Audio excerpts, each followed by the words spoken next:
साधारण 2 वर्षापूर्वी आम्ही नरेला निघालो होतो. आम्ही तिथे जाताना रिधान फक्त 1 वर्षाचा होता आणि आमच्यासोबत खूप सामान होतं. मग घरात तर इतका पसारा झाला होता, कारण की संसार करायचा म्हणल्यावर गोष्टी तर येणारच. तिथे ॲडजस्ट होता होता रिधानला तर खूप मजा वाटत होती, कारण तिथे सगळं मोकळंच होतं. सगळ्यात आवडती गोष्ट म्हणजे आपल्या संसारात भांडी वगैरे सगळं आपल्याला पाहिजे तिथं लावता येतं.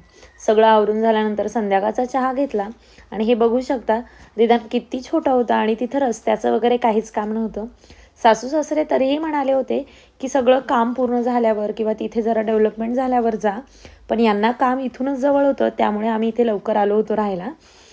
आणि आमच्या कॉलनीतली लोकसुद्धा खूप मिळून मिसळून राहतात. तेव्हा इथे पाण्याचीही सोय नव्हती. मग आम्हाला बोरनी किंवा टँकरने पाणी भरायला लागायचं. आम्हाला वाटलं नव्हतं की एवढ्या लवकर इथे रस्त्याचं काम होईल, पण फायनली ते झालं. रिधान पण इथे मस्त रुळायला लागला होता.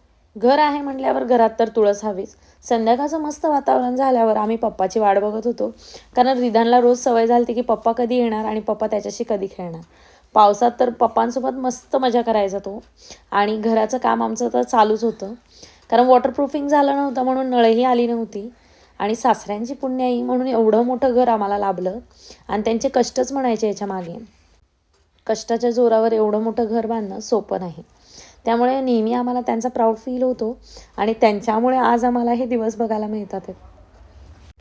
इथं आल्यापासून रोज थोडं थोडं काम चालूच होतं आणि आमचं फायनली स्लॅबचं काम झालं होतं. इथं राहायला आल्यापासून रोज थोडं थोडं घराचं काम पूर्ण होताना बघायला मिळत होतं, म्हणून खूप भारी वाटायचं. इथे येण्याआधी तर एवढं अवघड वाटत नव्हतं, पण इथे आल्यानंतर मुश्किल तो था पर हमने कर दिखाया. पण आता काही नाही वाटत, आता मस्त वाटतंय, कारण की स्वतःचं घरी आपण ॲडजस्ट करू शकतो. घराचं कामही जसं पूर्ण होत होतं आणि रिधानही मोठा होत होता आणि हळूहळू आमचं घराचं काम पूर्णत्वापर्यंत आलं आणि फायनली आमच्या घराला आज नळं लागली आणि आता आमच्या नळाला पाणी लागणार होतं, म्हणून तर खूप आनंद होत होता.